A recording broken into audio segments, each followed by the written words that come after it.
आप सभी सुनने वालों को मेरा नमस्कार हो। इससे मैंने पहले आपको ग्रहों का भ्रमण बताया था। आज मैं आपको ग्रहों के बारे में बता रहा हूँ कि किस ग्रह की क्या विशेषता होती है। हमारे जो नवग्रह होते हैं उनमें कुछ अंश पूर्ण परमात्मा अंश कहलाए जाते हैं, कुछ जीवांश कहलाए जाते हैं।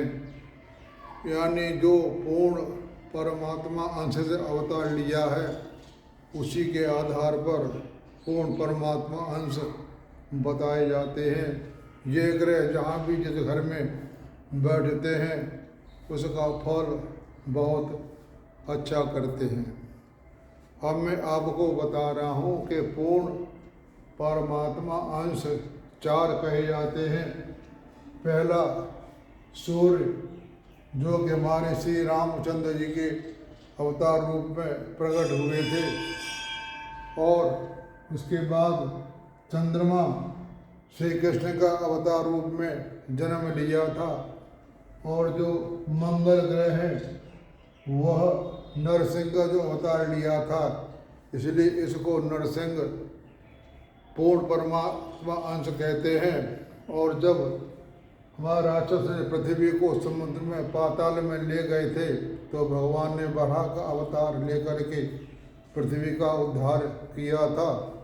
उस समय जब पृथ्वी माता भगवान के पास रही थी, उससे मंगल ग्रह की उत्पत्ति हुई थी। मंगल देवता उससे पैदा हुए थे।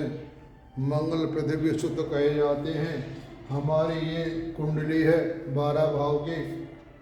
ये हमारा पूर्व है, ये दक्षिण है, ये पश्चिम है, ये उत्तर है। सूर्य पूर्व में निकलता है तो आप सब जानते हैं कि वो दक्षिण की तरफ जाता है, और दक्षिण के बाद पश्चिम में अस्त हो जाता है, उत्तर में रात हो जाती है। यानी हमारे ये ग्रह हैं 7, 8, 9, 10, 11, 12, ये 6 ग्रह हैं। ये प्रकाशमान घर कहे जाते हैं। और जो ये हमारा आधा ग्रह 1 का 1, 2, 3, 4, 5, 6 ये अंधेरे में होते हैं, तो इनको प्रकाश कम मिलता है। और आप एक बात ध्यान में रखें, हमारे जो पूर्ण परमात्मा अंश हैं सूर्य, चंद्र, मंगल, राहु, अगर ये इस भाव में कहीं भी बैठ जाए 12 से लेकर के 7 तक, तो वो आदमी अपना व्यवसाय करेगा। अगर नौकरी करेगा तो स्वतंत्र नौकरी, यानी वो किसी फैक्ट्री में मैनेजर की उपाधि प्राप्त करेगा। इस तरह से अगर इधर भी बैठ जाए 1 से लेकर के 6 तक, तो वह भी अपना व्यवसाय करेगा या नौकरी करेगा तो उच्च पद की करेगा। तो ये इनकी विशेषताएं हैं। और जीवांश अंश होते हैं हमारे शुक्र, गुरु, बुध और शनि, ये जीवांश कहे जाते हैं। और सूर्य, चंद्र, मंगल, राहु ये पूर्ण परमात्मा अंश कहलाए जाते हैं। इन 4 ग्रहों में से 3 ग्रह अगर एक साइड में हो तो अच्छा फल देंगे, चाहे इस साइड में हो और चाहे इस साइड में हो। 4 में 3 ग्रह होंगे तो अपना पूरा फल देंगे। इस से हमको मैंने बता दिया कि पूर्ण परमात्मा अंश का फल क्या होता है और जीवांश का फल क्या होता है। और हमारे कुंडली में सबसे घर जो खराब होते हैं 6, 8, 12 मैंने आपको बताया ही था। इन भावों में अगर कोई पापी ग्रह बैठता है तो अच्छा फल देता है, क्योंकि बीमारी को काटता है, मृत्यु को काटती है,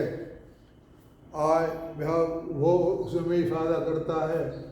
अगर यहाँ पर कोई शुभ ग्रह बैठ जाएगा तो वो अपनी शुभता को छोड़ देता है।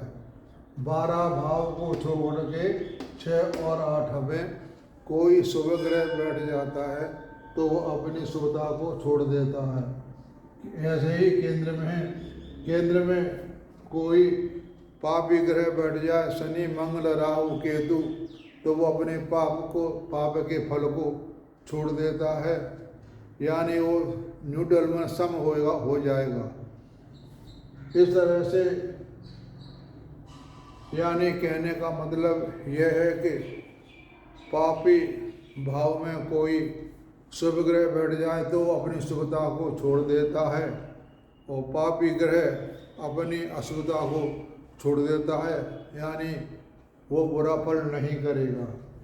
तो ये मैंने आपको बता दिया कि पूर्ण परमात्मा अंश और जीवांश में क्या अंतर होता है। ये हमारे आगे चल के कुंडली देखने में बहुत सहायक होती है, इसलिए मैं आपको बता रहा हूँ कि ग्रह अपना फल कह देते हैं। अतः आप सबको सुनने का धन्यवाद और आप सबको नमस्कार।